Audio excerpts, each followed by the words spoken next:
Okay, thank you, DJ Burnell. That was wonderful. I hope everyone feels very much welcomed and hyped up because I do. Yes, DJ Be Nice in the house. Cool. Valeria, do you want to start sharing your screen so we can get started? Of course I do. Let me get that real quick.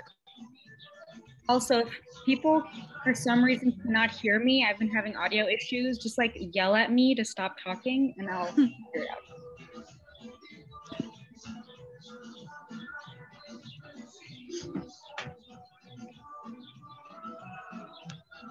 Perfect. All right. Hello, everyone. I don't know what other preview week events / sessions you've been to, but this is just an introduction to the Office for Multicultural Learning, as well as the Rainbow Resource Center. So my name is Jackie. I've been working for the OML as a student inclusion educator for the last 3 years. And I'm currently a 4th year studying marketing and business analytics. And yes, I'm very excited to be here and welcome you all to one of the great things that makes SCU so unique and special. So yeah, Valeria, do you want to introduce yourself? Yeah, of course. So just because of my internet purposes, I had to turn my camera off. But I'm Valeria Rojas. I use she, her pronouns. I am a 3rd-year neuroscience and public health double major with a biology minor. I am the current member of Sigma Omega Nu. Sorry, I don't know why. I completely forgot what I'm involved in. But I am a member of Sigma Omega Nu, which is a multicultural sorority here on campus. And I am a player on the women's rugby team. And I'm so excited to introduce all of you to what SCU life is like. Yeah. And just so everyone has an idea of what we're going to do today. So we're going to start off by giving a little presentation on like who the OML and RC are, what we do. Then we're going to follow that by a Kahoot, and we are going to be giving away 3 prizes, like physical prizes. We're going to mail it out to everyone, to the top 3 participants, whoever gets like who places 3rd, 2nd, and 1st for the Kahoot. So you're going to want to pay attention to this presentation low key. And then after that, Valeria and I are going to answer a few questions with like facilitated questions that we already have pre-planned, and then we're going to open it up to everyone else, for everyone who's in this meeting, for you to ask us whatever questions that you have. Also, I didn't say this in the beginning, but thank you, Valeria, for reminding me. My pronouns are also she, her, hers. So cool. Do you want to go to the next slide?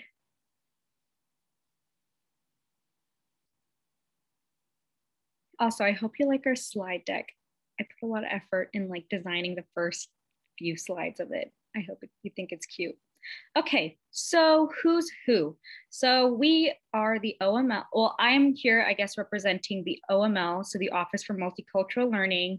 And it is, the OML is basically like a sister organization and kind of like this one in the same as the RRC or the Rainbow Resource Center. So we work together for almost everything that we do. Valeria is like more of the RRC side and I'm more of the OML side. But then we also kind of oversee and collaborate with the MCC, which is the Multicultural Center. And a lot of the times people will confuse the OML with the MCC. And the main difference is like the MCC is fully student run. It's more of like kind of like an RSO, whereas the OML is like its own actual department with its own like professional staffing and stuff like that. So that's like the main difference, although we both really do focus on like diversity, equity, and inclusion work. So yeah, so just keep in mind OML and RC, we are the closest, and then we also collaborate with the MCC, but the MCC is more of its own thing. And then Valeria is gonna plug them a little bit later on. And so you guys, so everyone here can get in touch with the MCC as well. So next slide.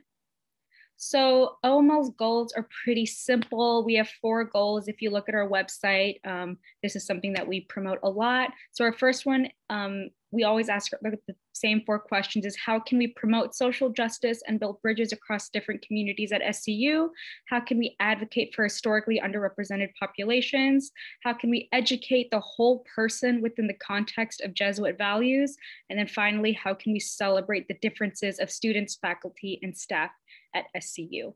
And these seem pretty straightforward. And I'm going to talk now a little bit about how we actually achieve these goals in the next slide. And we have like 3 C's, like 3 pillars that we like to follow, which are contemplate, commit, and celebrate.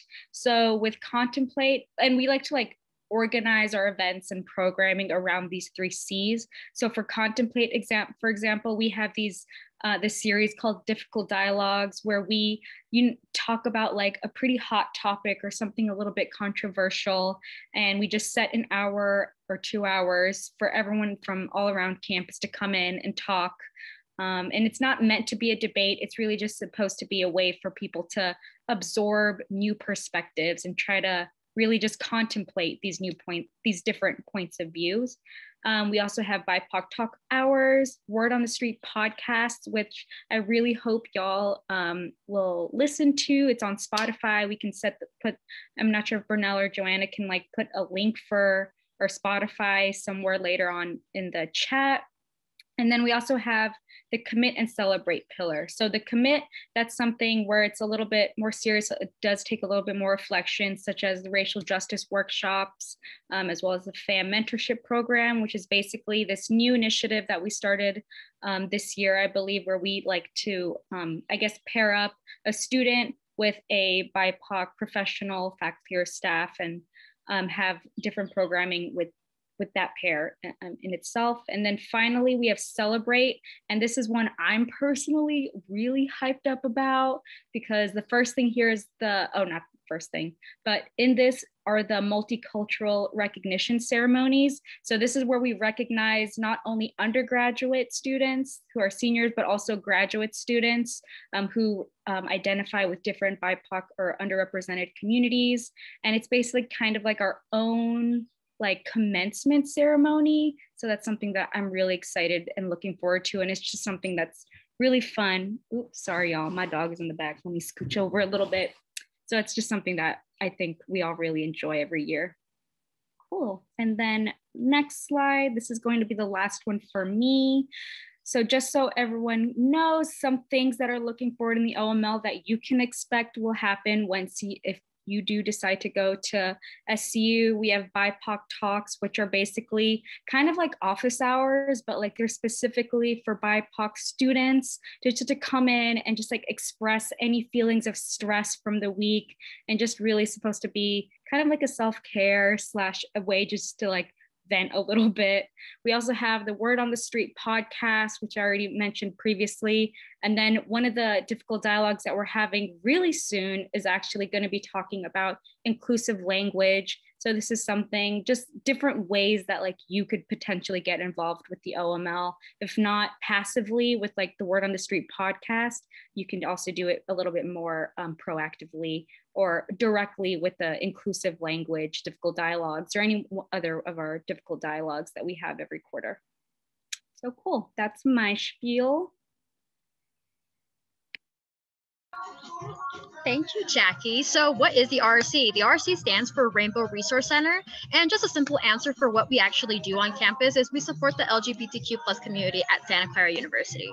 But just to go into more depth into it, we educate, empower, and celebrate the experiences and identities of the SCU LGBTQ plus community by maintaining an affirming, inclusive, and welcoming environment for people of all identities. We additionally advocate for those who self-identify within the spectrum of sexual and gender identities and expressions. And just because we do identify the LGBTQ plus community, it does not mean that we are also not here for allies and things like that, that other individuals who would want to learn more about the community as well. There we go.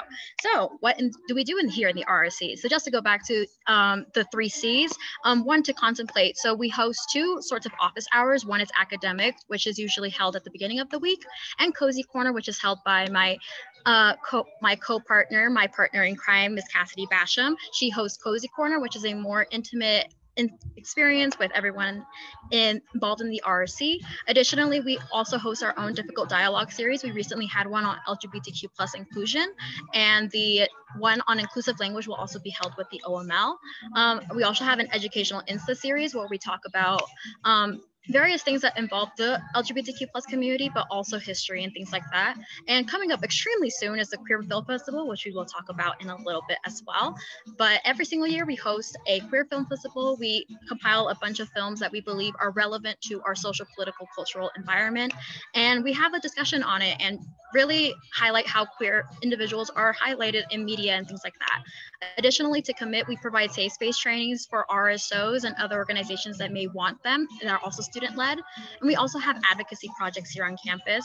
And by celebrating, we have a Rainbow Buddies mentorship program. It pairs the students that with an LGBTQ plus staff or an ally staff. And we also collaborate with SCAP and RSOs. Recently, SCAP, we collaborate with queers and allies, I'm so sorry. And through that we have Rainbow Prom, which is one of the bigger events. You get to dress up, have dinner, dance with your friends, allies, and it's such a nice time. Additionally, we have Thursday dinner and lunches. That's always super fun, even though we haven't been able to do that in the virtual setting, but either way, still something super fun to look forward to, especially in person. Additionally, we have Lavender Graduation. It is our own graduation ceremony for individuals involved in the RSC. And hopefully we'll be able to give away Miss Cassidy Basham for our virtual Lavender graduation. Hello? Oh, there we go. Okay, sorry. And then just some things to look for in the RSC. We are having our Women's History Month, which just passed, but either way, it's always a good time to celebrate women. Additionally, we have our drag bingo coming up so soon. So excited about that. This year is being hosted by Shea Coulee, winner of All Stars 5. Yes. Applause, applause, snap, snaps. And then we are also celebrating our 10-year anniversary of the RRC. So that's always a big celebration. And we are hoping to have a really big turnout for that. Also, drag bingo is not exclusive to SCU students. If anyone wants to have a chance to play some bingo, me being the bingo connoisseur, I just think it's always a fun time. And then just being able to be in the presence of Miss Shea Coulee. So that's always a fun time as well. Do you want to go ahead and yeah, so this is just this is just a way for y'all to figure out how to visit us and learn more. So we are located off campus at 832 Market Street, but we're located right behind Swig Hall, so you can't miss us. We're a little bit off to the side, but we're still very much there. And then obviously we'd love for you to connect with us on our socials, not just for OML, but also RRC. And that is basically it for the formal presentation. Now, does anyone want us to run through these slides? Because we're about to go into the Kahoot. And we're about to get Kahooted out. We're about to quiz y'all to see if you've actually been paying attention to our lovely voices. So if no, so sorry, let me just mention as well, let me just also plug the MCC, it's SCU_MCC on Insta. This is just it's because intersectionality is such an important aspect of everyone who comes to the Unity Night and all that other good stuff. The MCC is such a great place to be able to not only connect with other identities, but to also celebrate others as well. So there is the Insta for that. And the current directors are director and assistant director, respectively, are Angel Macias and Leah Sparkman, and they're amazing individuals. And you'll be able to readily find them through the SU MCC as well.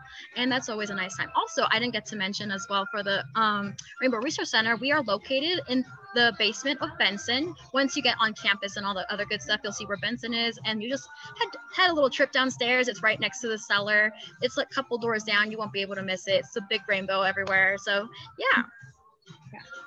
Cool. So if you're ready, Valeria, we can start with the Kahoot. I hope y'all are ready, because I try to make some of the questions a little bit difficult. Hold on, this girl. I don't know how to. I'm so sorry. I am so bad at managing all this. Let me. Hey, don't apologize. We don't apologize in 2021. We left that. You know what? You're right. You're absolutely right. Unapologetic. Unapologetic. Okay. Hold on. Is it the player versus player one-on-one devices? It's a classic mode, right? Okay, for sure. I swear, I'm such an old person. I can't do this. Get out of here. You're making me so old. I barely got on TikTok, y'all. I'm figuring it out. Sheesh. So fun. I figured that out not too long ago. Then here's our little Kahoot. code, and whenever you guys are ready, you guys can join on. Cool, so it works. I'm not gonna play because I don't want to destroy everyone that's in this session. Yeah, we don't want the prize. We want you guys to have the prizes. Because that's gonna be. What if I want the prizes? Can I? No. Cassidy, you're getting your own stuff. Joanna, would you play the boss of like the big boss of all? Yeah, I think I won't. The big honcho. Watch, I'll still lose. Imagine I still lose. Hey, that's why I don't want to play, because like, what if I actually lose? Okay. I'm notoriously really bad at Kahoot, so I 100% know, even though this is my job, I would lose. Also, by the way, Miss Cassidy, introduce yourself. Oh my goodness. Oh, hi, I'm Cassidy. I'm another one of the student inclusion educators here for the Rainbow Resource Center side of the house. Valeria and I work together. We are partners in crime. So glad to be here and glad to meet y'all. Sure. Cool. We're gonna wait a little bit more. I know it takes a little minute, so let's wait like another minute. But if anyone needs more time, just go off mute or let us know in the chat. We don't want to leave any folks behind. Yeah. Everyone. And in the meantime, can Gabby introduce herself too? Since oh yes, Gabby's here. Oh my goodness, Miss Gabby, I didn't see you. Hi. I was taking in the backseat, but I am also another student inclusion educator. I am on the OML side of things, and Jackie's my partner in crime. Yeah. And queen of creating beautiful slide decks. Oh my God, stop. Y'all giving me a big old head. Okay.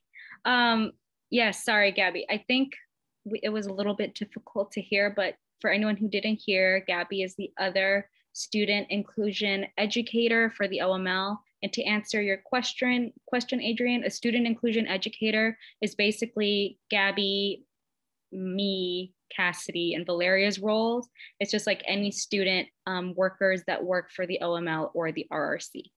Formerly called student assistants, but we changed our name because it sounds cooler. Thank you, Brunel. Definitely sounds cooler.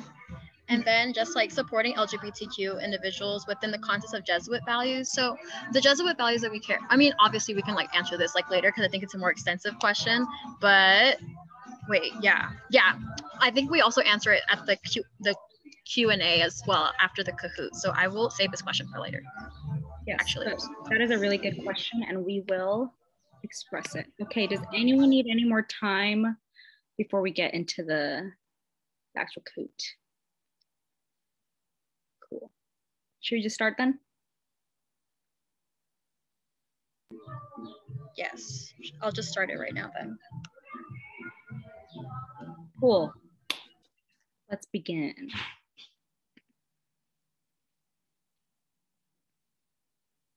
So what does OML stand for? There's no music.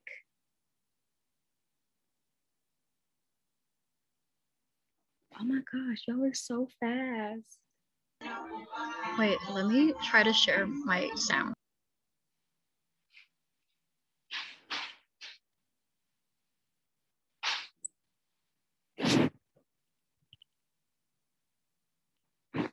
Good job, Thomas. Adrian. I cannot pronounce your name. I'm so sorry. Hold on, I didn't. The OML.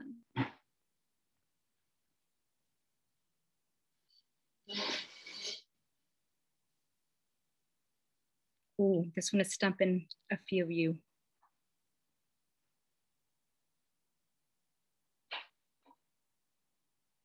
Nice. Yeah. So again, as I said previously, the OML and MCC, although they get confused with each other a lot, are not the same thing. And although we do collaborate on some events and programming, for most of the year, we usually do our own thing.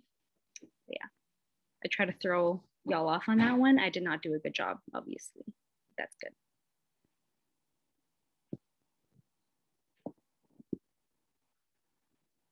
I'll be so surprised if everyone gets this one. Oh my gosh, I'm in the Kahoot. Yes, you are. Special appearance, special appearance. I just loved Joanna's face as soon as she read that. She read that. I was like, oh. I'm an only child, y'all. These are moments I live for. Yes. So Ask Joanna Q&As is not one of our series. It should be though. It should be, but it's not. Well, good job. Adrian took the lead. Very nice.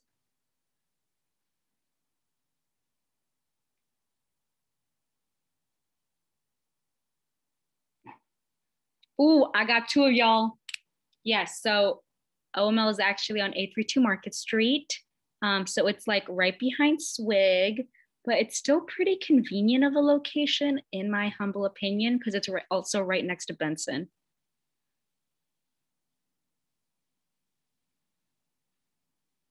Yeah, it's just off campus, like literally across the street from campus technically. So select the 3 Cs at the OML and RSC Center in their programming around. Yeah, so this is a multi-select, so there's 3 that you need to select.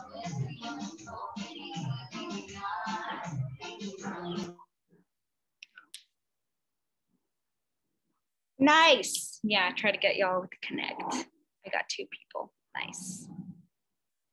Cool. Who's in the lead? Adrian is still in the lead. Very nice. Adrian's on fire right now.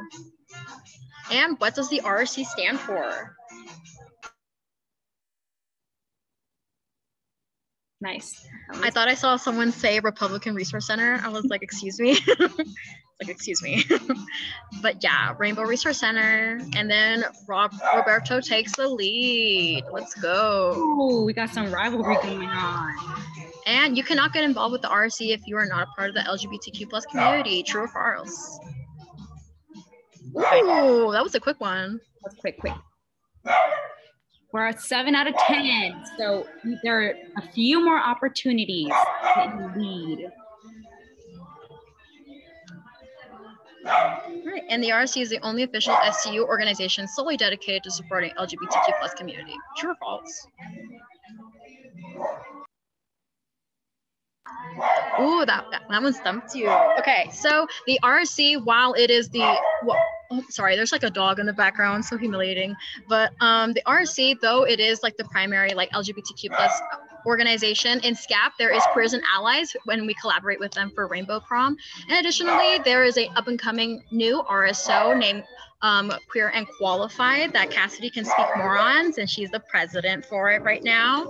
And yeah, it's just a professional LGBTQ plus development sort of thing, if you want to speak on it a little bit, Cassidy.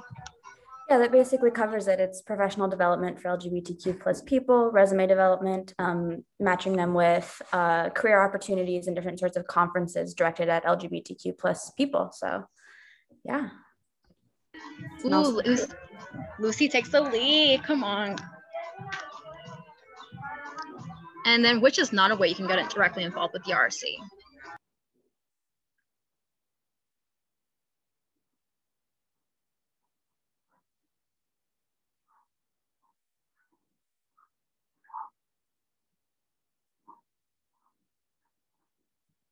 Though we should, even though it would be so nice to have reading hours, Rainbow Buddies, Cozy Corner, and Queer and Qualified are definitely some of the more primary ways to get involved with the RSC.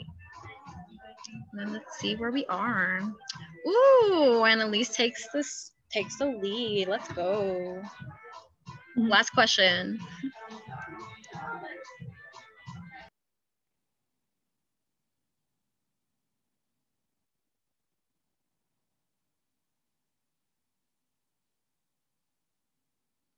Nice. I was trying to repeat it a lot, hoping like everyone would get it, but it's good I still threw some people off. Very nice. And that concludes our Kahoot. So let's see who won / who gets prizes. Lucy.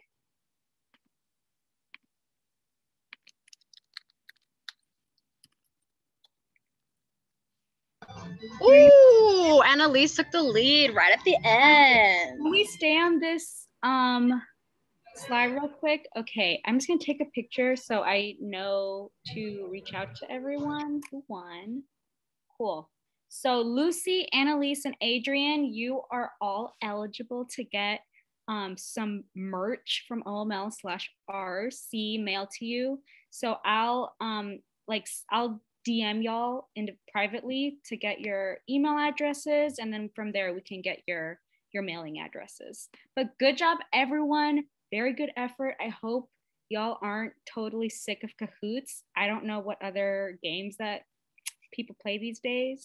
But yeah, thanks so much for playing. Now we can go to our next section. Valeria and I are just going to answer a few questions. If you want to open the slide deck back up. Yes, perfect. Cool. So these are just questions that we're going to ask, just so you could gain a little bit more of a personal understanding of what our experience is with like SCU and like all things DEI related. And then we'll open it up the last 15-ish, 20-ish minutes for a Q&A. So how have you gained in confidence as a student leader from the time you first entered SCU to now? Do you want to answer this one first, Valeria? Of course. So coming to SCU, obviously, like going through Unity Night, Lead Week, all that good stuff. Also, by the way, I'm a Lead Scholar. Sorry, did not mention that at the beginning, but Lead Scholars is just the organization for first-generation students on campus. Love Dr. Kamira Walsh. If you have the chance to meet her today, that's honestly such a great resource on campus. But gaining confidence as a student leader, my first 2 years, I actually didn't really get that involved in SCU because I wasn't that confident in it. And I slowly started getting a little bit more comfortable once I started getting more involved with the community. And everyone is just really willing to see you succeed and thrive in your communities and your environment. And I went out on a limb and I applied as a student assistant in the Rainbow Resource Center. And now we're here. So, and definitely gained my confidence through collaborating with Jackie. Jackie and Gabby, they've been here for so long. And Joanna and Burnell are just such great resources on campus as well. And we never leave anyone behind. So that's definitely how I gained my confidence and how I got a lot more comfortable with, I guess, being a student leader. Yeah, I feel like I'm also a Lead Scholar. And for those of you who don't know, the Lead Scholar is just for like first-gen students. Sorry, I'm not sure if Valeria said that. I was like busy in the chat. But yeah, so I would say in the beginning when I first got into SCU, I'm a business student, keep in mind. So I feel like my confidence was really low because like you would go into these classes and you'd see a bunch of other students who already seem like they got their presentation skills down. They're all extroverts. It just seems like they have their life all together. And you'll hear a lot of students saying like, oh, I got like a 95% on this coding exam. Oh, I already got into this internship or something. And I feel like that's pretty common for like the business school, especially for it to be pretty competitive. And I feel like that really messed up with like I started to really get into my own head, like, oh shoot, why am I here? I'm underqualified to be at this school, because I'm coming from like just like a public school from Chicago. So I was like I just felt like I had to work a lot harder to get to the same like level as everyone else did. But by the time I got to where I am now, I feel like with just seeing how much I've participated with OML and with like all of my other clubs, I feel like just seeing how much I've been able to like, even just by myself, been able to like change the campus. I feel like that is like what has really boosted my confidence. Because one thing that I really love about SCU is like, it's just small enough where like you can really see the impact that you do like in whatever club that you get involved with. So that's something that really drew me to SCU. And honestly, one of the biggest reasons why I love it so much now. Like obviously no school is perfect, but I really do feel like SCU is like perfect for me in many ways. But yeah, I would say that's how I've gained in confidence since I first started coming here. Cool. If you want to go to the And if you could change anything about your first year at SCU, what would it be and why? Ooh. I could start on this one. I would say, y'all might not believe me, but I'm an introvert. Like right now, I'm gonna have to like after this session, I'm probably gonna take an hour-long nap because I'm gonna be exhausted from talking this much. But in my first year, I feel like I was too focused on like trying to figure out how I could get involved in so many clubs that I ended up missing out on like actually making like genuine interpersonal connections with individuals, where it's like yes, like okay, so like when I was a prospective student and I got into Unity Night, or like I went to Unity Night and I went to like Noche Latina and stuff, that's where I met a lot of my friends that were like 1 to 2 year classes above me. And like I thought, okay, I'm done, I have my friend group, now I can go and like join clubs during fall quarter, right? And like what ended up happening is like all my friends ended up graduating before I did, and like by that point I didn't really like invest into the relationships from people that were in my year. So it's like I feel like that really made things harder for me in terms of classes, because like it just made it more difficult for me like to not feel so alone in my classes. Because I highly recommend people like during your first year, try to like find one buddy or two buddies who have the same major as you, because just like going through classes knowing at least one other person, it's so much more like it helps you not feel like you're falling so much behind. Just like because if you know that like, hey, you have your one friend and they're also struggling in that class, I think that in itself helps you so much just to like get through the rest of your classes. So that's one thing I would change, just like investing more into the relationships with people in my class. And then for me, I mean, like I mentioned, like I wasn't particularly involved with like any clubs, like any like identity groups, things like that. And I was also just still navigating my sexuality as well. So, I mean, there was just a lot that I was dealing with physically and mentally and emotionally, all that good stuff, that I didn't really get a chance to like get to meet new people or like really branch out farther than like my rugby team and like my lead mentor group. And while of course I love them and I obviously still talk to them to this day, like we all have our group chats and everything, I think that I really not only like limited myself in terms of like connections that I could have made like right off the bat, but also like I guess like I don't know, not getting involved also prevented me from making those connections that like Jackie had mentioned as well. But I guess like what I would change would be like getting more involved and like I guess, and obviously like you can't force anyone to be comfortable with their sexuality and things like that, speaking from an RRC point of view. But I guess having those conversations with people, especially if you are feeling that sort of way, and like not being silent if you do feel like you're struggling mentally or emotionally, because there are a lot of things that I myself hid within and that I didn't talk to anyone about, and like I internalized it, and I can honestly say that it didn't really help in the long run. So I mean, those are two things, like so one would be get involved. It's so much, you get so much more out of your college experience if you get involved with others, and just speak up if you feel like you're drowning. Like I can't stress it enough that reaching out to others that may be feeling the same way and having that support system could be the difference between falling behind in classes and feeling super just, I guess, overwhelmed, and I guess feeling more at peace and having a group of individuals on campus that you trust and love. Cool. So in what ways has SCU supported you as an underrepresented student? I would say for me, one of the biggest ways that they've supported me is with the LEAD Scholars Program. I feel like if you talk to anyone that's in LEAD, like we just love LEAD so much because of how supportive they are in terms of like making sure that you come in your first year like already with like at least a small group of people that you can just claim that you know already. But also in terms of like financial support, they have this fellowship program that helps out students if in any situation really, because when I was a sophomore or a second year, my car actually ended up getting broken into. They stole my backpack and they had my laptop and all my textbooks and stuff. And like LEAD through their fellowship, like they were able to like pay for everything and I didn't have to pay anything out of pocket. So that was really, really helpful.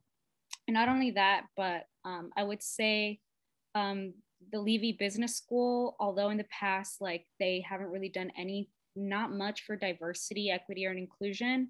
Right now I am working with them to actually start a diversity council. So just like knowing that like their dean is like interested in starting this stuff, even though it's like late, it's better late than never. So that's nice to know that like, even if it is late, like that they're actually taking it more seriously and understanding the benefits of giving additional support to the students who need it. And then for me, like ditto on the on the lead scholars program, honestly, even like non-lead scholars individuals, Erin, Dr. Kamira Walsh is just, and like all the other directors as well, are just so open and just always willing to talk to you and point you toward resources. Additionally, the RC, like though I came across it like later on in like my coming out journey and things like that, like it still was a really great resource in terms, I guess, of like supporting me through my coming out journey, but also making myself more comfortable with who I am and like, I guess, unlearning all of that internalized homophobia and things like that. So, yeah.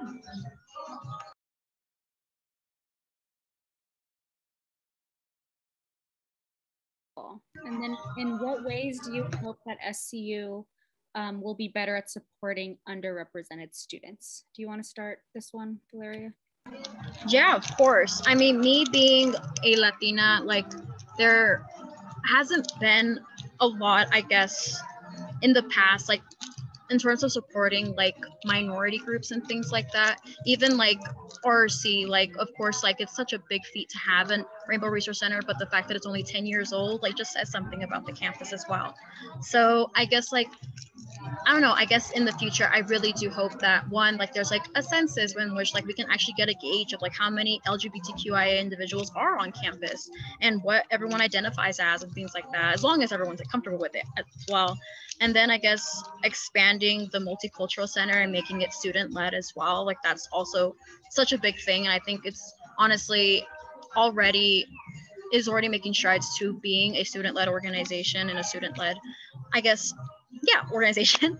And there's just so many organizations that come out, clubs at least, that come out of the MCC. And I think it would be such a great thing for it to be student-led and also have a bigger space as well in general. So yeah. Yeah, and I'm kind of on that same note. In terms of like the diversity, equity, and inclusion work that I have worked on campus, like you're gonna see that a lot of it is like led by students or by individual faculty or staff, and it feels like we're kind of like dealt with like the weight and pressures of like doing this DEI work, when like it feels like in some instances like some admin, they just seem like so distant from like the work that we do.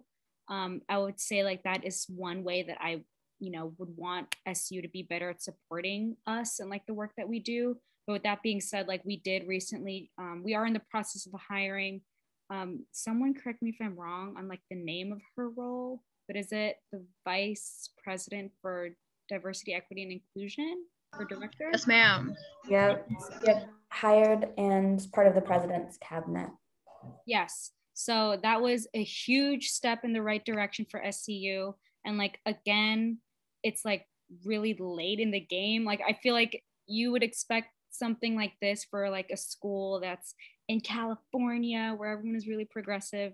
You would expect that, from a school like, I guess this, well established. You would expect that like years ago, but again, it's better late than never. And like they heard our concerns and our complaints from the students. So I just say like one of the ways that I hope SU is better at supporting us is to not be so like, to be more proactive about like their initiatives and what they do, and not to wait until like we complain or something like that. I will say they're pretty good at like responding to what we hope for and like what we complain about and what we demand. But I would just say like I would hope it was less like performative activism and more genuine and proactive.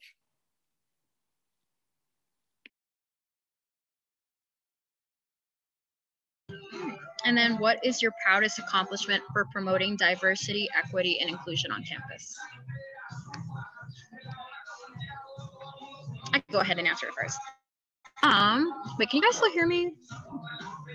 Okay, oh my God, perfect, okay. I guess my proudest accomplishment, I mean, not to like toot my own horn, but like obviously like to toot. The LGBTQ plus homelessness difficult dialogue was, I believe, was like really successful. And I honestly, I don't know, very proud in that moment because not only did a lot of people show up, it also was really nice to see that there's, oh my God, there's a dog. I'm sorry. But there's also, okay, sorry, but I don't know, it just shows that there's a lot of people like on campus willing to not only, I don't know, fight for LGBTQ plus individuals on campus, but also have these discussions that previously weren't being had, you know? Yeah, and I would say for me, it's the work that I'm doing because I'm also one of the presidents for the Latinx Business Student Association. And I mentioned this previously, but like we are working to make the very first diversity council in the Levy School of Business. So that's been taking up a lot of my mental capacity these last few quarters.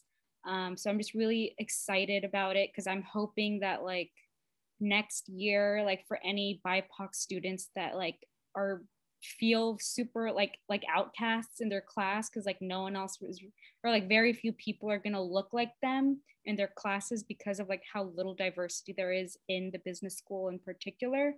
I'm hoping that like they will at least feel like there's someone out there that can support them. And I guess that is my biggest accomplishment, even though it's still in the works.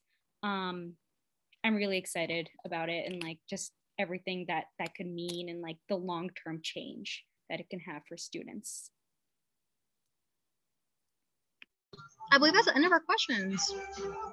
Yes, I think so too. So now you could stop sharing your screen and I think we can just open up to Q&A. We also don't have to stay here for the entire hour. It's just whatever questions anyone has. Feel free to either put them in the chat, or I don't know if like we want to address that question that was put in the chat. I don't know if Valeria, Joanna, or Cassidy wants to address it, or is it? Hold on. Oh yeah, so Santa Clara says they support LGBTQ plus people within the context of Jesuit values. So what exactly does that mean? Yeah, so I would say as a general statement for Jesuit universities, this kind of mission statement happens in all of them, right? Emphasis on Jesuit values. And a lot of those times, those Jesuit values are things like dedication to social justice, dedication to education, community service, experiential learning, educating the whole person. Though, I mean, recently, right, we've seen the Catholic Church take a stance from the Vatican on same-sex marriage and, you know, being a part of a Catholic university. But the biggest come down from administration, from the top to the bottom, is that Santa Clara University dedicates itself to be an accepting place. And so being LGBTQ plus is within the Jesuit philosophy as it's understood as a place that dedicates itself for social justice, for rights, the bettering of humanities. I would say though, you can see some places on campus where there's more prevalence of church philosophies. And I mean, I can talk more about those, but as like a general broad response to the question, those Jesuit philosophies are typically those to do social justice work and to educate the entire person, rather than, you know, their other types of philosophies, if we can even call it that. Yeah. Thank you so much, Cassidy. That was so helpful. And then there's another question in the chat. Is the SCU community, specifically students, generally accepting of LGBT students? I can take this one on. There has been an instance in which I did experience an instance of homophobia, which was unfortunate because obviously, like, I consider Santa Clara my safe space, especially coming from a relatively small town, which was already homophobic. And I don't know, like, of course, like you will find like instances of homophobia like everywhere, but on campus, it is a little bit rare, but there are instances in which students might make more targeted comments. It might be in the form of like microaggressions and things like that. But yeah, I think generally it's very accepting, but there are instances in which there has been more LGBTQ plus like injustices as well. Yeah. And like on that note, like I will say, I haven't been working on this work, but like with safe space trainings, for example, like that is a great resource that we have used to educate like as many spaces as we can around campus, because it's one thing for us to like try to educate, you know, students who are already like super close in the work that we do, but it's another thing to like try to go out and expand to other different parts of campus, who might, you know, have people that like aren't really into the OML or RRC and who might not have these conversations as frequently as we do. But I would say overall from those trainings, from what I've heard from like other folks, like they have been going really well, and like people, the general community has been really receptive to those trainings and workshops. So that's really nice to know. And to tackle the housing question, there's a lot of different options for housing on campus. I do think that this is one place that Santa Clara could be doing a better job in terms of making affordable gender inclusive housing. There are options for like single rooms or suite styles in CASA where you're not sharing a room or a wall with anyone else. And yes, gender neutral bathrooms are single stall gender neutral bathrooms. There's a pilot program for multi-stall gender neutral bathrooms that might happen post COVID, but definitely there's been support for that. We'll see. And so in terms of gender inclusive housing, I would say there are a few options, but I would say there is an emphasis on the word few, and in terms of it is a little bit limiting at Santa Clara. It would be the best class, but yes, there are options.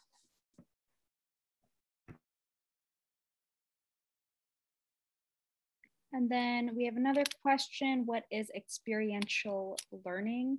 I honestly do not know. I don't know if anyone else wants to tackle this. So I think that's to like, we have an ELSJ part of our core. I think I mentioned like we do source of experiential learning. So Santa Clara loves acronyms. We love our acronyms. So ELSJ is a part of the core, and it's experiential learning for social justice. And it's a class you take where part of the class is doing community service in the surrounding community. Usually that's around the San Jose area because that's kind of where we're located. But in terms of that, it's one course. They encourage community service. And so you're learning, but like taking field trips, I guess, is the equivalent. Yeah, sorry, I had no idea. I didn't even realize the ELSJ, what it actually stood for, but yeah, like me too. Yeah, like like it's just like this one course that like everyone is kind of expected to take, and it's just like a way to ensure that like our students are actually giving back to the community. So for instance, like for me, like I would go like once or twice a week to this elementary school, and I just like hang out with the kids and like teach them math or something. But it could look very different for whatever class you decide to take, but it's really fun and very fulfilling. Me personally, right now, I'm actually taking an ELSJ, which is why I'm like, girl, why did I not know that? But I'm currently taking an abnormal psychology ELSJ, and I'm currently working in adult education with individuals with intellectual disabilities and things like that, which is super rewarding because that's what I want to actually go into in my career. But it's really is, I don't know, you get what you put into it, and I think it's a great experience. And ELSJ can also be completed through immersion trips and things like that. I personally went on the Arizona Border Initiative immersion, sorry. And it was a really great experience as well, even though I didn't complete my ELSJ for that. That is an option as well. Then there's another question. Susan, was there mentorship for leadership skills that you both learned? And is this general, or are you asking like, again, for like the ELSJ class? I don't know if you want to go on mute or just like type it in the chat.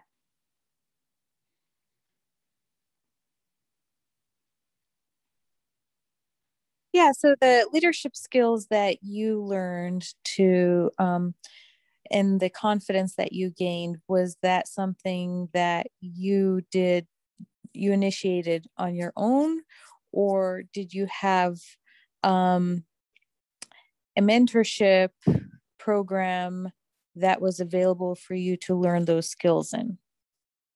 Yeah, so I could talk about this a little bit. I feel like it's going to be a hybrid of both, because like half of it is going to be like on you to like figure out how much you want to be you know, how active you want to be on campus. And I think that naturally helps build your own leadership skills. But in terms of like formal mentorship, you know, there through LBSA, for example, like there are a ton of employers that come in, and not through just through LBSA, but through the Career Center, through Levy School of Business, and through like each college in general. Like they will invite employers out who are actively seeking mentees. And that's another way that like I personally built my own leadership skills. And not only that, but like there are classes, like I've taken 2 classes specifically for building my own leadership skills, like that even like teach you how to network, how to like present things, how to like, you know, make sure that you like leave an interview and make sure that you get that job offer. But yeah, that's at least like my experience that I've had. There's also obviously like the mentorship program that we mentioned for BIPOC students, that we mentioned previously, but in terms of like professional development, that's my experience. And what were those classes? So I took one, oh shoot, I'll have to find the first one, but the second one, that the acronym for the first one, because it was like a 2-unit class that I took for my first year, during my first year. But the second one is Business 179. It is for business students, but it's focusing on business communication. And that is a great class. It got me my internship at eBay. And like through that class, like you'll learn how to send emails concisely and how to like format your resume and do LinkedIn. But all of these resources are also done through the Career Center. You just need to like make an appointment. Yes, Susan? This is Susan's husband. I wanted to know what percentage of students there are non-Catholic, and how are people of other religions treated there, since we're not Catholic? Yeah. So someone correct me if I'm wrong. Is it like 60% identify as Catholic? I think it's around there. But in terms of like how open we are to like other religions, I would say we're very open. Like for instance, with the Office for Multicultural Learning, like we've had events specifically on how we can be more inclusive of people with like different spiritualities, or even those who are atheists who like are not spiritual. Like we'll even have like the campus ministry will host events that aren't even like specifically Catholic events during Hanukkah or Ramadan. I believe they also had different events. So I would say like for a Jesuit university, they're really accepting of folks who are non-Catholic. And like in terms of like in classes and like how much like you'll see Catholic values like in the class, like the only time you'll see that is in like maybe the 3 religious classes that like we're required to take. But again, even that, like 2 of my classes weren't even taught by Catholic professors. They're both Protestant. And a lot of the times it's a lot more relaxed than I would say you might think in terms of, you know, Catholic or Jesuit values. Yeah. Thank you. I appreciate that. Someone once told me that the only time they could tell that Santa Clara was a Catholic university was when you got that one like Friday off, like Good Friday off was like the only time that you could really like notice. And you're like, I don't mind that, you know? Yeah. Yeah, me personally, I identify as agnostic, and I've taken like Catholic classes. Like taken one on like I guess like American atheism and things like that, like things along those lines. And there's definitely like religion classes that don't necessarily pertain to Catholic beliefs, but is more so like as religious teachings almost. And yeah, I think it's still, I don't know, it's very welcoming environment. I think so. Cool, great question. Is there a way to connect your learning in the classroom to the issues in the real world? Yes, definitely. I feel like that's one of the things that like SU really makes sure that you know before you graduate. Like there's this one seminar that I had to take before I had an immersion trip and before I studied abroad. Like they make sure that you are able to apply what you learn in the classroom if you do go abroad, or like physically if you go abroad or like study in a different location. But besides that, like with these ELSJ courses and with these leadership classes that you're expected to take, like you're expected to like at the end of your time at SCU, you're expected to write this pathway essay that kind of figures out how you are able to tie in what you've learned at SCU throughout all 4 years and how you plan to use that to like potentially make a difference and solve either a social issue or a professional issue.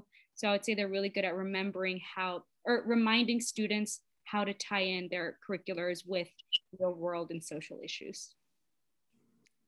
I wanted to ask about transportation on campus. I know Stanford, the students bike, and now I do know it's a larger campus. So what is the transportation mode for Santa Clara? Yeah, so for SCU, correct me if I'm wrong, but I believe first years are not, they don't get to have like their cars on campus. I believe that was one thing, right? And then, well, my first year, the way that I navigated it, I took Ubers everywhere, or I would walk. Like everything is practically like in walking distance if you want to remain within like the Santa Clara bubble, even though like it's like so recommended to leave the Santa Clara bubble as well. And yeah, like for me personally, now that I'm a commuter student, I just buy the parking pass, where I park outside of the like actual school, because sometimes I just don't want to pay the parking pass, was like $50. So yeah, there's like definitely parking off of campus, and it's very, I don't know, it's bike friendly, skateboard friendly. Like it's super wide, like the walkways, and then like I'm pretty sure it's designed for like, even if you're on one end of campus, you should have time within 10 minutes to walk to the, if you have a class on the completely opposite side of SCU. So again, another plus that SCU is like not as big as other universities. And sometimes professors will also be a little bit more understanding if you are a little late to class. I remember one time, like I had like a class like in like one side of the building, which is like in the art building, and I had to walk all the way to like CASA, and like that was just like not fun. I literally was like sweating every single time I got to class. But I just communicated that to my professor, like, hey, like I am on the opposite side of campus and I only have 10 minutes to get over there, and like obviously I am not going to sprint across campus, and I don't have a bike, don't know how to ride a bike, don't know how to ride a skateboard. So yeah, I mean, and they're super understanding with it, especially if you communicate it to them. Yeah. Cool. Well, with that, I don't want to take up too much of everyone's time. If you do want to stay a little bit later, or if you do have any other questions, feel free to just shoot us an email hold on, wait. Can we copy paste our email in the chat? Yes. Thank you, Bernal. So Bernal has copy pasted the OML email. If you have any questions, feel free to let us know, as well as our C's email. But with that, thank you so much to everyone for showing up. Thank you, Susan and Susan's husband. It was great to talk to everyone. And yeah, thanks for coming. Don't be hesitant to follow us on Instagram too, personally. Yes. Cool. All right, everyone. Have a great rest of your week. Take care. Take care. Hope you guys come to SCU. Thank you very much. Thank you very much.